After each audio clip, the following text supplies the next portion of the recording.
poder de impedir o agir de Deus.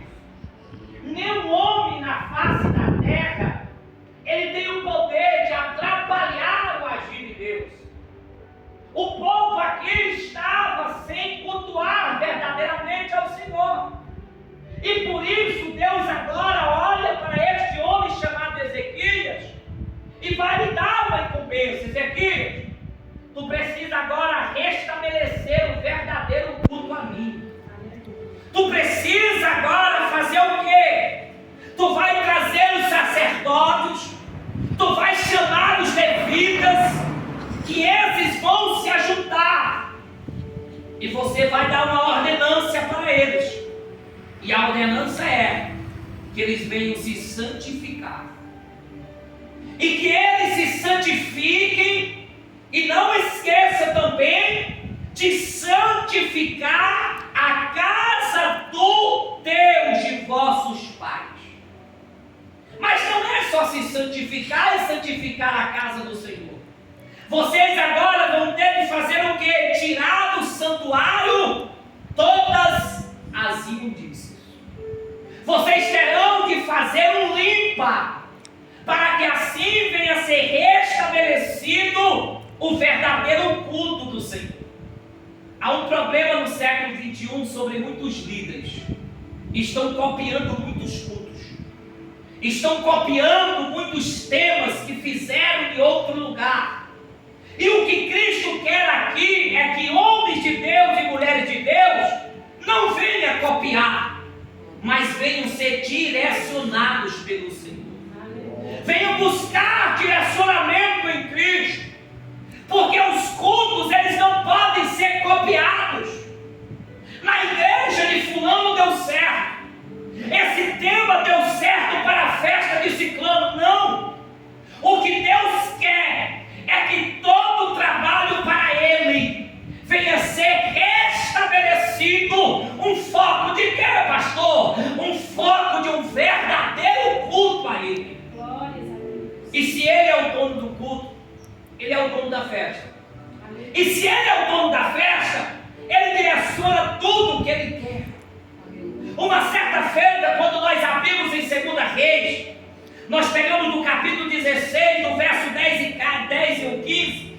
A Bíblia diz que Acais ali naquele período era rei de Judá, pai de Ezequias. E a Bíblia nos relata que ele havia substituído o altar do Senhor. Ele vai substituir o altar do Senhor por um altar pagão. E olha o que me chama muita atenção. Esse altar pagão era um modelo que ele havia copiado lá em Damasco. Ele copiou um altar, mas o Senhor não recebe altar copiado. O Senhor não recebe tema copiado do Google, da internet. Ele não recebe pregação forjada.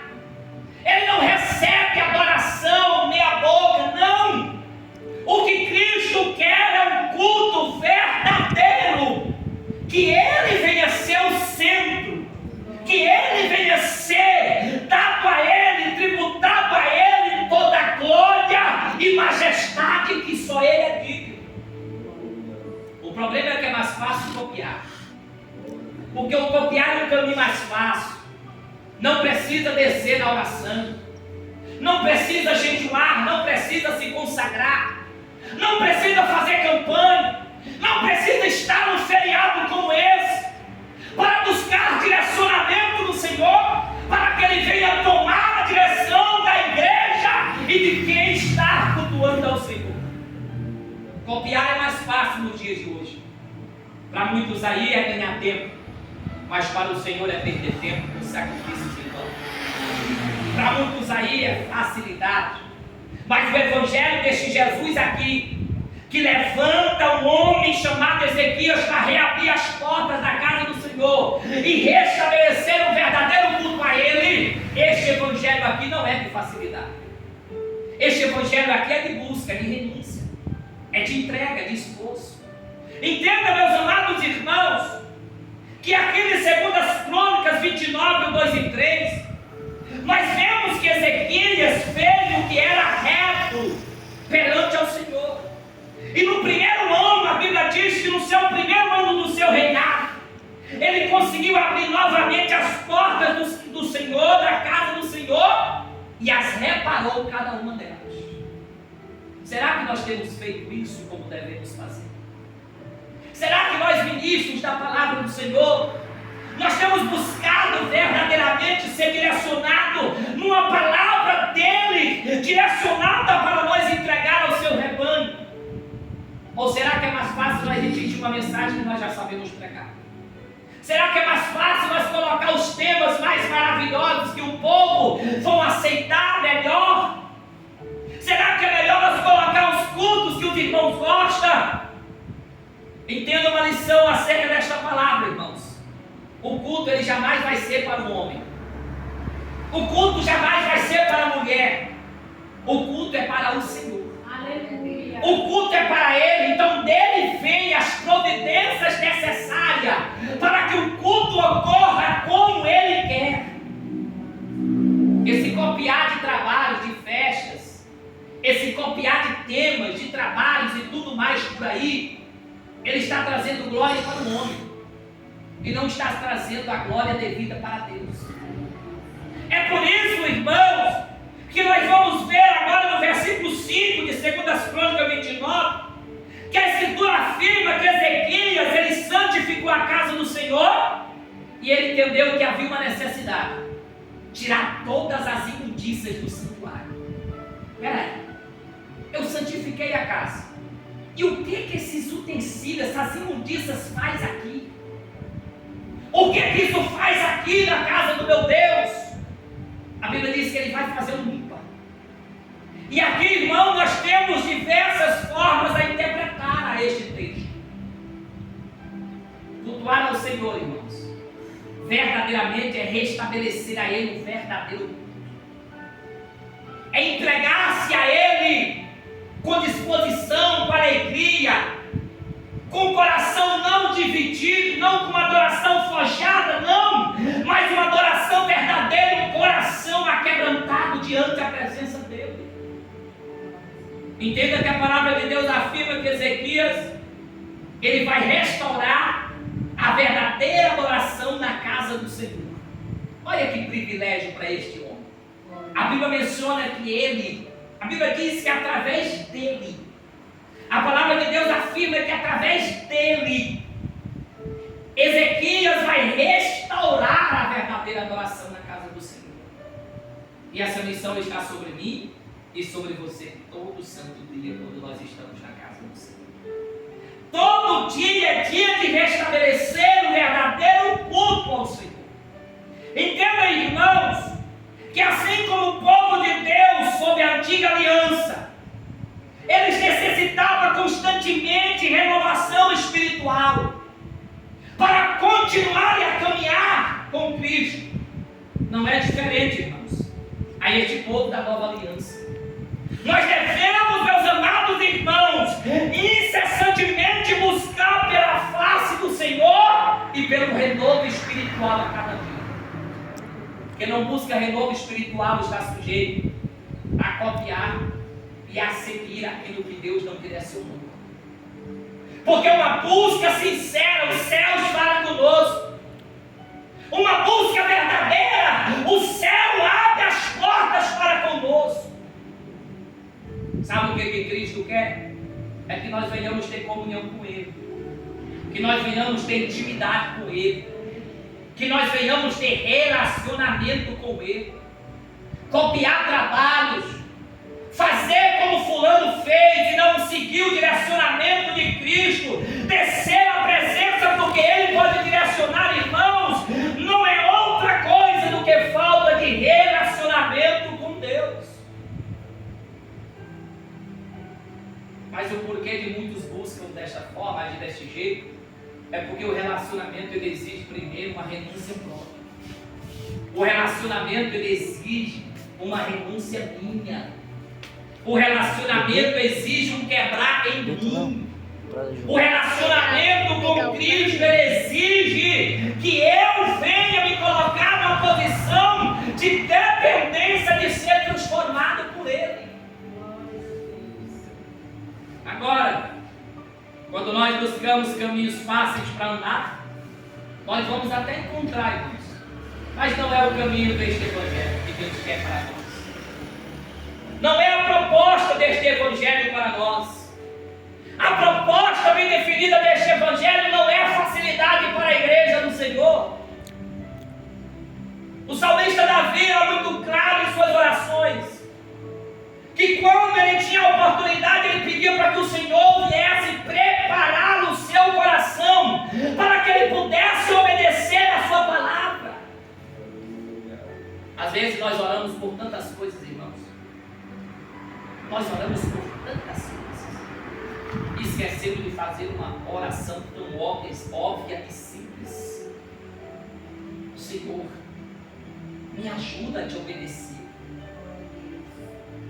Não afasta-te de mim a tua presença. Tira de mim aquilo que não te agrada.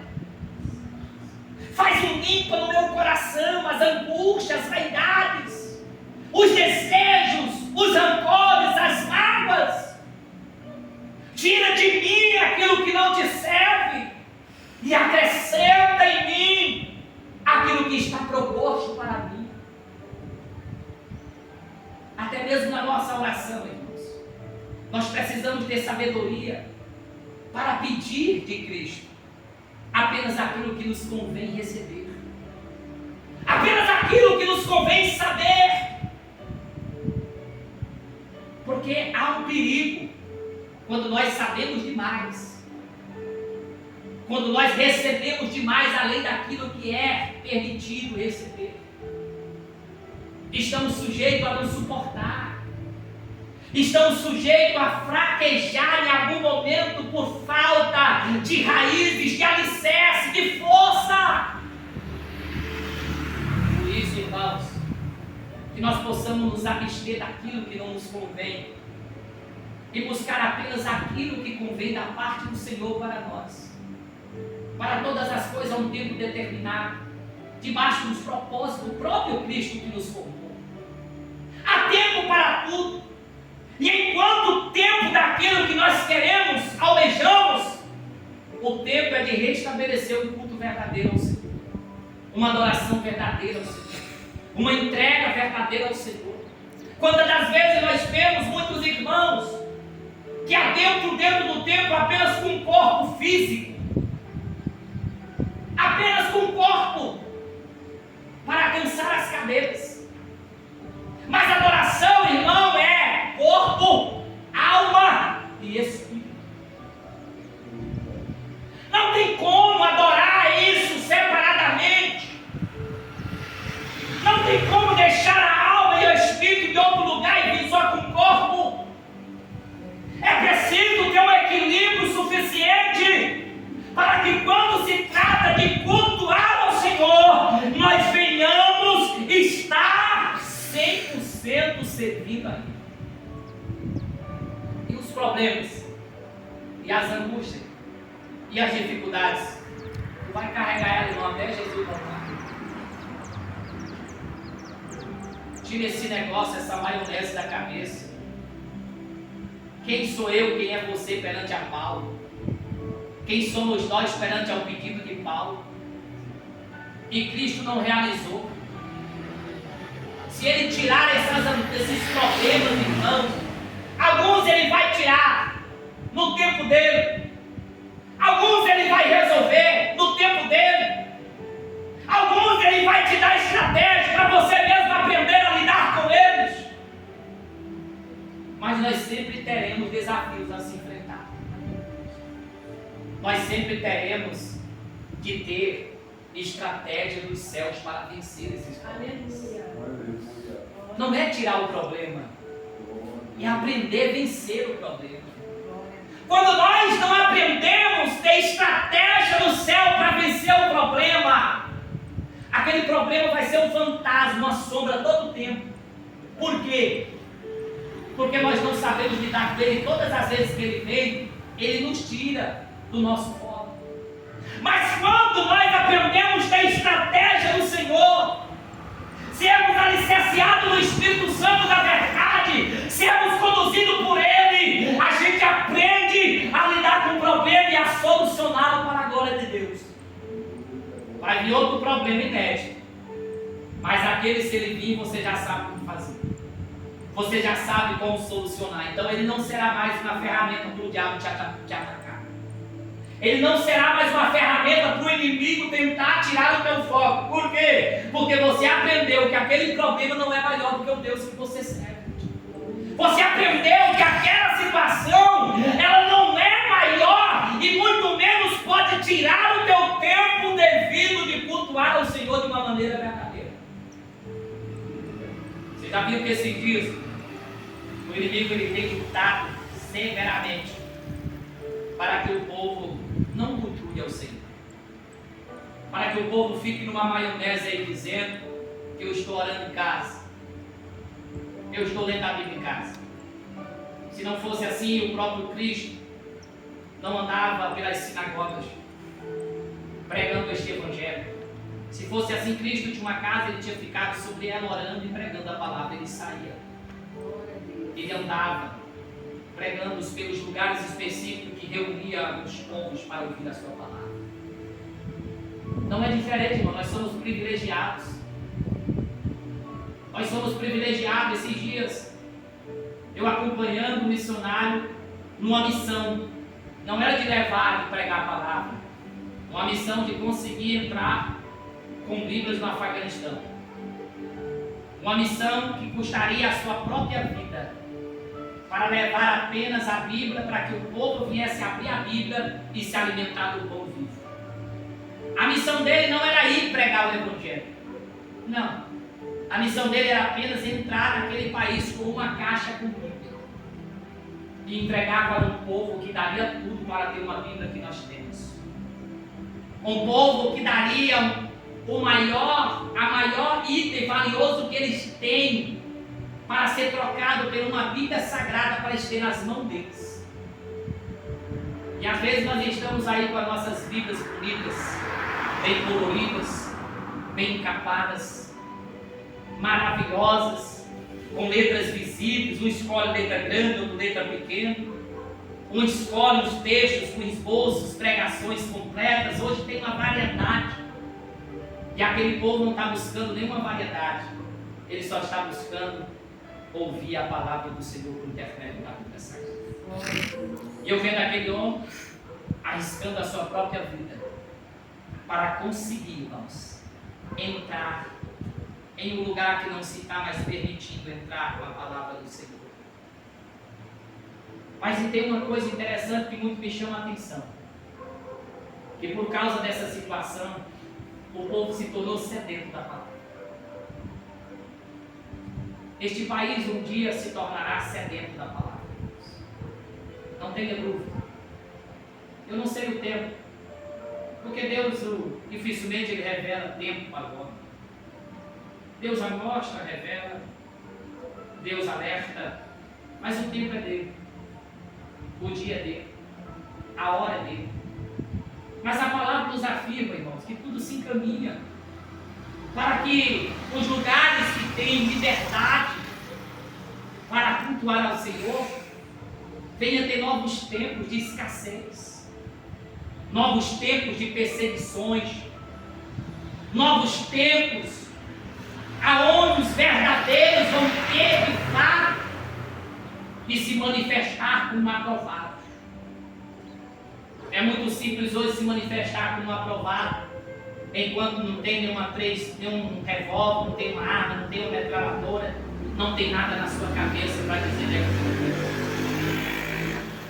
Ninguém joga tomate na nossa cara, ninguém escorraça nós, ninguém nos agride. Se nós quisermos andar nessa rua agora, nós vamos sair daí, o máximo que pode chegar a gente doida.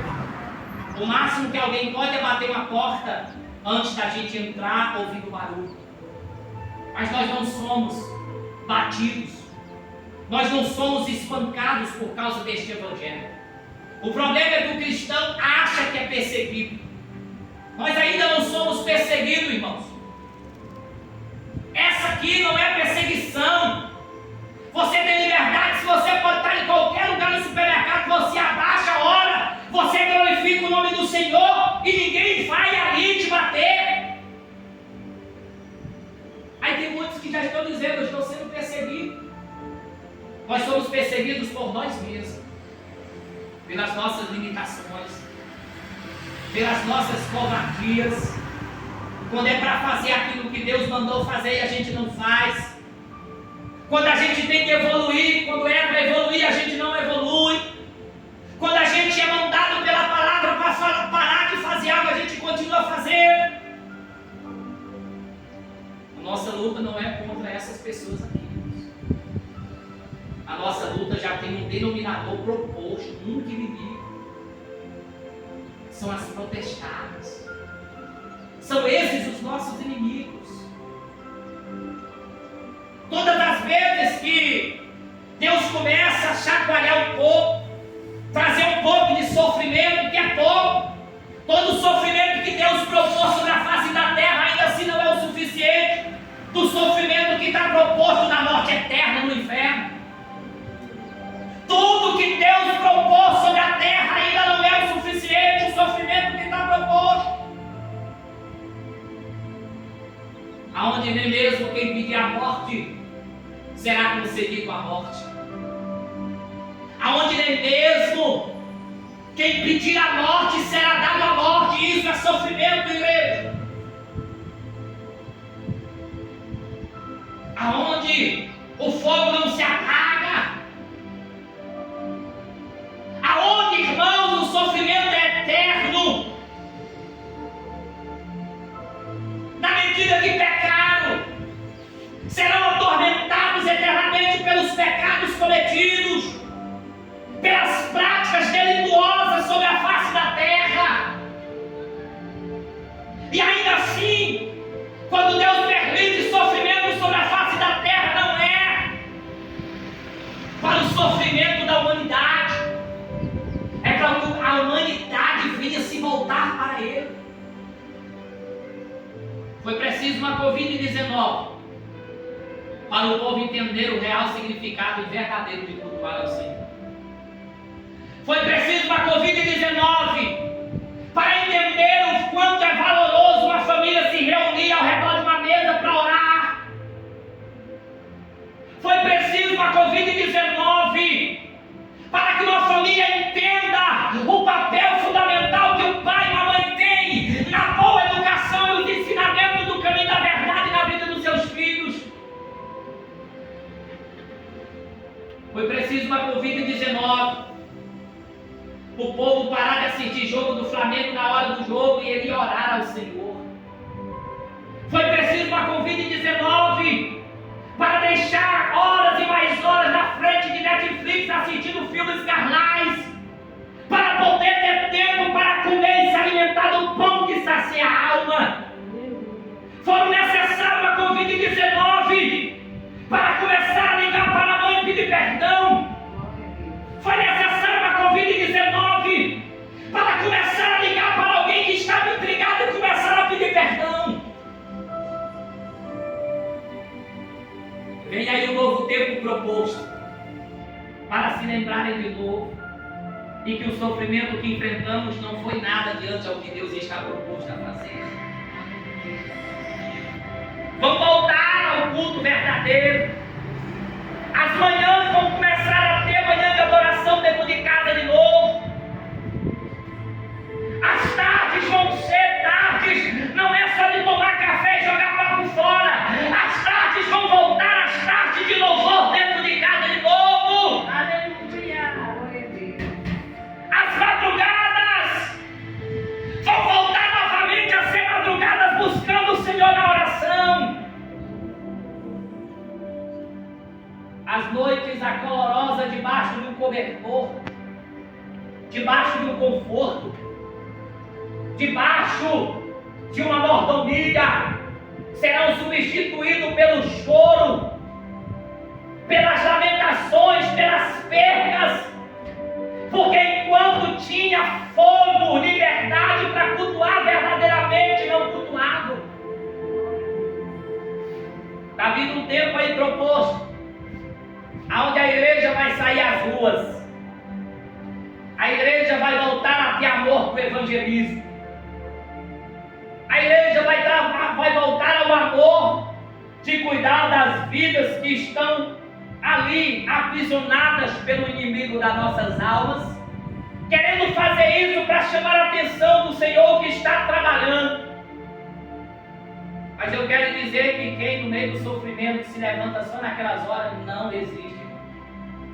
Porque toda luta exige ter reserva para suportar. Então busquemos essa reserva agora. Busquemos ser cheios agora. Buscamos transbordar agora. Buscamos orar agora. Buscamos jejuar agora. Busquemos se libertar agora. Busquemos renunciar à carne agora. Porque muitos vão querer fazer isso quando vê quem ama à beira da falência. O médico já dizendo: pode se planejar no funeral, pode economizar os gastos que vai ter, não tem jeito, já fizemos tudo o que tinha para ser feito, tudo que estava no nosso alcance foi feito, não temos mais o que fazer. Este é um diagnóstico, irmão, que mata um pai de família por dentro. Este é um diagnóstico que deixa uma mãe destruída, só os pedaços por dentro. Sabe por quê? Porque nessas horas não pode fazer nada por quem ama. Mas hoje nós temos tempo de orar.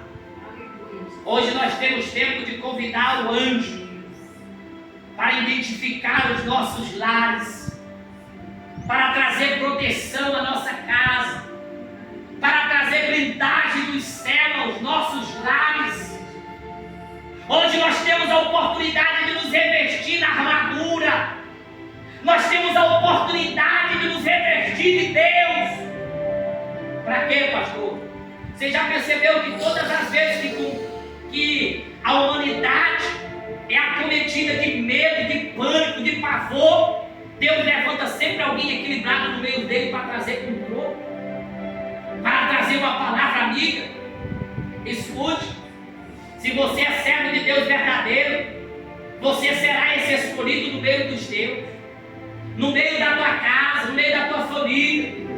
Tu vai precisar desta reserva, tu vai precisar deste equilíbrio, para quando todos estiverem com medo, com pânico, com ansiedades, com medo de o que pode acontecer, você estará pregando esta palavra.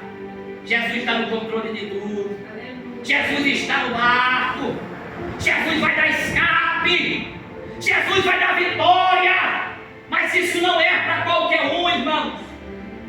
Todas as vezes que Deus dá escape para alguém, este alguém se voltou para Ele, ou alguém no meio dele se voltou para o Senhor de uma forma verdadeira. Eu lembro de uma vez, estava numa luta tão grande. Na semana que ia acontecer a ação do sopão na Serra Pelada, eu digo: Jesus, que luta é essa? Estava faltando tudo. Tinha muita coisa que estava faltando. Nós não tínhamos tudo que precisava fazer. Eu digo: Jesus, eu digo: minha Vera, sacode os bolsos, sacode aí, deixa os goleiros parados. Mas isso aqui é a prioridade, é a premissa. Sacode aí, vamos ver o que a gente pode fazer. Porque algo tem que acontecer. E este algo nós não podemos esperar pelos outros. Tem que acontecer é por nós. Alguns estão dizendo: o avivamento vai acontecer por ali, vai acontecer por aqui. Não, o avivamento ele tem que acontecer por nós. É através de nós, todos os dias. E ali, irmão, nós começamos a orar. Eu digo: Senhor, tenha misericórdia. Aquele lugar, a fome, a miséria é muito grande. E isso, irmãos, era bem o início daquele lugar. Não estava tão bom, confortável como hoje. Hoje já tem escola, tem posto de saúde. E naquela época não tinha isso. que levar uma estrutura muito grande. E ali de repente eu oro à noite, e no outro dia o pessoal de lá me liga: pastor, o senhor pode desmarcar, que aqui não tem como, não tem nem possibilidade de acontecer. Eu digo: mas por quê? Ela falou assim: olha, pastor, os líderes aqui não deixam ninguém entrar. Tem dois grupos, tem dois sindicatos brigando. Um venceu a eleição e o outro perdeu. O que perdeu não quer sair da cadeira para o outro sentar. E o que quer sentar quer brigar com o outro que está sentado. Eu digo: Jesus, tem misericórdia. Eu digo: meu filho, não mude nada. A ação ela vai acontecer. Eu não sei quem é que vai comigo, mas vai acontecer. E ali então, quando deu, eu digo: Senhor, se for para acontecer, o Senhor dá um sinal de provisão do que está faltando. Mas se o Senhor não prover, eu vou entender que não é para mim. Mas ainda assim eu vou continuar insistindo até o Senhor determinar que não é para mim. Quando deu no outro dia, um irmão da igreja católica falou assim: pastor, estou sabendo que o senhor está com uma ação para acontecer na Serra Pelada, e parece que o senhor está com dificuldade financeira para comprar as coisas. Eu digo: sim, meu filho, mas eu estou crendo que nem que eu chegue com pouco, mas eu vou chegar lá. Ele falou assim: não, pastor, o senhor vai chegar com muito, porque eu vou doar a estrutura que precisa aqui. E ali, irmãos, aquele homem começou a prover. O que é que falta? Eu digo: falta isso, tome. Falta mais alguma coisa? Falta a cesta básica. Vai lá no Mateus, ia lá, doou 50 cestas básicas. O senhor quer mais? Eu digo: não, meu filho, tá bom, já tá bom. O que ainda está faltando? Está faltando 80 quilos de carne. Tome, vai levar só, busque. O Senhor proveu tudo. E ali eu digo: arrume as malas, vamos. Nessas horas, todos já estavam muitos atormentados, assustados. E o Senhor pela noite me direcionou que havia alguém que estava lá no meio daquele tormento, que estava clamando para ele enviar socorro. E ali a gente foi. Nessa época eu não tinha essa mordomia que nós temos de ônibus. Eu fui na minha vez numa moto. Aquele barro vermelho da Serra Pelada, que chegou lá de branco, só tinha os dentes dela porque ela estava de boca fechada e a clara na beirada da bola do olho dela. Nós chegamos lá, irmão, vermelho de barro. Quando nós chegamos na entrada já tinha confusão. Aqui vocês não entram. Eu digo: nós vamos entrar em nome de Jesus. Nós já estávamos com apenas 3 cozinheiras dentro de uma escola. Eu e minha esposa vindo de Canaã para lá. Hoje vai 40, 45. Mas naquele dia só foi eu e minha esposa. Eu e minha velha, tá bem que tu sabe pilotar. Porque se eu pegar umas pauladas, tu sabe botar na garupa e arrochar o acelerador. E ela falou assim: amor, está tudo no controle de Deus. Vai dar tudo certo. Irmão, como é maravilhoso você ter alguém do teu lado que não pensa negativo e que pensa positivo no nome de Jesus. E ali era o que eu precisava ouvir. Eu digo: bora. Chegamos lá, pela misericórdia do Senhor, entramos na escola. Quando nós chegamos, o vigia falou assim: o senhor é o pastor? Digo: sim, pela misericórdia. Não era pastor, irmão, se perdoe. Essa época eu creio que se eu não fosse diácono era missionário. Essa época. E aí eu me apresentei para ele. E ele falou assim: hoje não é dia para vocês estar aqui. Eu digo: por quê? Porque vai ter derramamento de sangue. Eu digo: não, o derramamento de sangue já teve lá na cruz do Calvário. E nós vamos fazer. E aí nós começamos a luta, irmão. Poucos voluntários, pouquíssimos. Fizemos a sopa. Esquecemos de levar a carne moída. Tivemos que arrumar frango com osso, peito de frango com osso. E primeira vez nós vamos fazer a sopa de frango. Que glória. O Cheiro Verde não teve como levar. Tivemos lá uma abençoada, ela arrancou do quintal dela, do canteiro dela, nos deu o Cheiro Verde. E aí eu falei para a irmã Joana, a senhora já fez sopa de frango? Ela falou assim, hoje eu vou fazer, porque é o que nós temos para servir. Eu digo, então bora começar a tirar osso do peito desses frangos. Bora desfiar, bora cozinhar ele com osso, depois nós tiramos o osso. E ali foi acontecendo. E ali fez a sopa. E as cestas básicas foi a maior luta. Para arrumar um carro, para pegar de um lado para o outro e atravessar, e o povo querendo tomar no meio do caminho. E é porque não queria que a gente entrasse. Mas Jesus protegeu, botei uma lomba escondida. Teve de ter estratégia nessas horas. E ali nós fomos, chegamos no lugar. Eu fui abordado pelo policial antes de chegar no local. Ele disse, eu vou para onde? Eu disse, nós vamos fazer uma ação. Naquela época era Sopão Carajás. Não era Instituto Social Sopão Solidário Resgatando Vidas. Eu ainda tinha um pé lá e um pecado, nem servia Jesus direito. Mas Jesus já estava fazendo uma obra na minha vida. E ali, irmãos, quando nós chegamos, tinha um grupo do lado e um grupo do outro. Vocês sabem o que é cacete de goiabeira? Pois é. Garimpeiro usa cacete de goiabeira. Aquilo ali bate no outro que tira igual ferro. E não racha e muito menos quebra. Você já viu que cabo de baladeira faz com bom e com goiaba, porque não racha. E ali havia aqueles velhinhos, tinha velhinho que não dava conta nem de levantar aquele cacete. Mas ele estava pronto para estragar a cabeça de alguém. E ali a polícia chegou e falou assim, não, vocês não podem ir aí. Hoje é maravilhoso no Sopão, mas tem muita história que eu vou contar para meus netos em nome de Jesus, para meus filhos. E ali, irmãos, a polícia chegou, não, aqui não é lugar para vocês. Isso aqui é confusão, tem gente armada aí. Nós estamos esperando o povo vir de Belém, com aquelas proteção, não sei o que, de choque, para poder a gente apartar esse negócio aí. Eu falei assim, a responsabilidade é minha. Se vocês deixarem nós entrar, vocês vão ver o mover de Cristo neste mundo. De mim mesmo não era, irmãos, porque eu era um diácono, e meu início eu não era um corajoso, eu era um diácono bem medroso, mas tinha uma graça que todas as vezes que eu queria correr, ela puxava o meu pé e não deixava eu fugir, e eu tinha que fazer.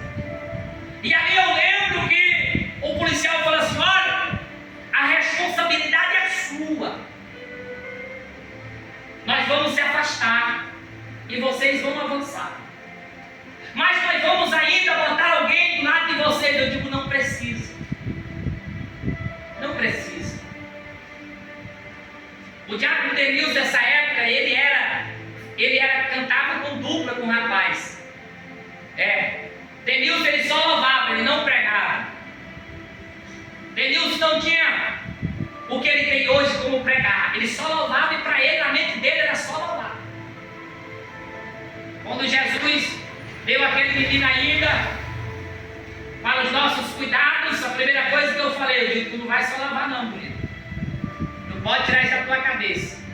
Tu vai louvar, pregar e dirigir culto, fazer muitas coisas para o Senhor. E aí eles foram. Eu digo, olha, começa a louvar aí. Se a goiabeira voar, se desvia, mas não deixe de louvar. Não pare de louvar. Porque depois eu entro com a palavra. E eu não sei o que vai acontecer nessa hora. E ali nós fomos, os irmãos começaram a louvar.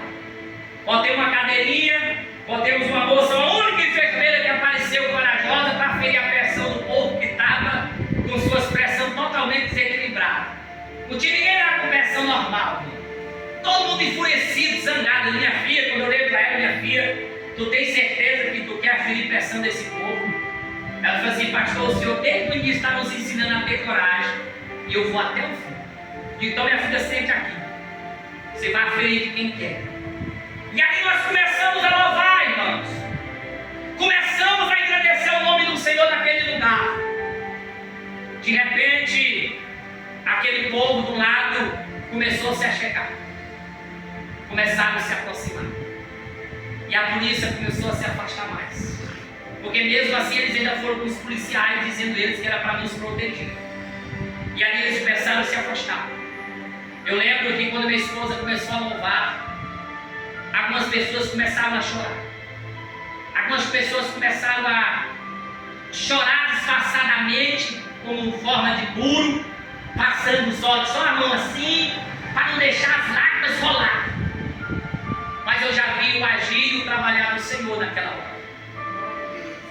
Eu digo para o Senhor, eu não sei, mas o Senhor sabe. Deus começou a operar. Deus começou a fazer uma obra naquele lugar. De repente o povo estava, todo mundo ao redor. O outro grupo ficou de longe olhando. E aí quando começou a palavra sendo pregada, o Senhor começou a falar com o líder lá do outro lado, que era pronto para a briga, que tinha perdido e não queria entregar a cadeira para todo mundo sentar. Quando a palavra começou a falar com aquele homem abaixou, como diz o ditado por aí, abaixou a crista, colocou o nariz entre as pernas e veio, e todo aquele povo veio juntamente com ele. Naquele dia, irmãos, foram 6 garimpeiros que aceitaram Jesus como seu único e eterno Salvador. 6 pessoas aceitaram a Cristo naquele lugar. E antes de terminar, tinha uma cozinheira, uma senhora já de bastante idade avançada. E o que me chamou muita atenção naquele dia, é que aquela mulher, ela tinha muitas limitações físicas, mas ela não tinha limitações na sua fé. Ela não tinha as limitações do seu crer. Aquela mulher simplesmente falou assim, chegou em alguém, chegou para mim e falou que queria dar um testemunho. E eu digo, Jesus, tenha misericórdia, que se a mulher começar a brigar aqui, que é danado para acontecer essas coisas, começar uma lavação de roupa, irmão, dá tanta confusão. E ali, irmão, aquela mulher veio e a gente deu para dar o testemunho. E ela começou a chorar dizendo, eu passei a noite inteira orando ao meu Senhor que enviasse socorro para não ter derramamento de sangue hoje. Deus ouviu a oração de uma única senhora, limitada no seu corpo físico, mas não estava limitada na sua fé. Glória a Deus. Ali Deus ouviu, não era nós, era Deus que ouviu a oração daquela simples mulher. E ali eu lembro que quando terminou, teve um rapaz que falou assim, pastor, tem uma missionária aqui na Serra Pelada, mas essa mulher, ela sempre evangelizava nós. Ela sempre batia de porta em porta, todo dia, falando de Jesus para nós. Mas essa mulher desviou. E essa mulher está padecendo. E nós estamos também padecendo, porque através dela nós ouvimos a palavra do Senhor. Nós não sabemos ler. Nós não temos, somos analfabetos, a maioria. E essa missionária está na casa dela. O senhor pode ir lá e trazer ela para Jesus de volta. Eita, Deus. Aí o caldo é mais grosso, irmãos. O caldo engrossa. Eu digo, meu filho, você sabe onde é que ela mora? Aí eu comecei a entender da guerra que estava acontecendo muito antes. Falei assim, nós sabemos. Eu digo, então nós vamos lá. Quando nós chegamos na casa, ela não estava. E aí tinha uma mãe dela. A mãe dela já começou a chorar. Começou a dizer que o Senhor havia de mandar reforço para ajudar ela. E aí eu perguntei, onde é que está sua filha, a missionária? Ela disse que ela não está aqui. Ela saiu. E o senhor vai embora? Eu digo, não. Nós vamos começar a orar aqui e o Senhor vai trazer. E se for da vontade do Senhor, ela vai voltar para aí hoje. E nós começamos a entrar na simples casa da mulher. Começamos a orar. Começamos a louvar hino. Começamos a agradecer ao Senhor daquela casa. De repente, entrou uma mulher que não se conhecia. Uma mulher que não tinha mais. Via nela, se não via mais uma presença do Senhor. estava totalmente como o mundo. Ela estava com a blusinha mostrando a barriga, estava totalmente sem pudor, sem decência, sem nada. Mas havia um mistério de Deus ali. Havia uma missão para aquela mulher a se cumprir, e ela tinha de cumprir. E eu não estava ali para condená-la, e muito menos julgá-la. Eu estava ali para orar ao Senhor para que desse vitória para ela naquela hora. E aí ela chegou, nós se apresentamos, e ela se apresentou, que era afastada. E eu naquele momento eu não fiz o convite para ela. Eu digo, nós vamos orar. Vamos orar, cantamos hino, cantamos mais hino, pregamos a palavra. Eu digo, agora nós vamos embora. Porque quem conhece a palavra, irmão, nós devemos ter estratégia de Deus com ele. Não é tão simples. E aí, quando terminou, eu digo, Senhor, e eu comigo aqui, se ela tem sede da tua palavra, ela mesma, por livre e espontânea vontade, vai aceitar. Eu falei assim, agora já está bom. Nós já suportamos muitas coisas neste lugar, nessas lutas. Agora eu vou me embora. Mas Deus vai continuar aqui sobre este lugar. Ela falou assim, não, o senhor não vai embora antes de mim. Eu já comecei a chorar, irmãos. Eu já comecei a ficar maravilhado. Ela falou assim, antes do senhor ir embora, o senhor vai orar por mim aceitando Jesus. Glória e aí a depois Deus. o senhor vai embora. E ali nós oramos, ela aceitou a Cristo.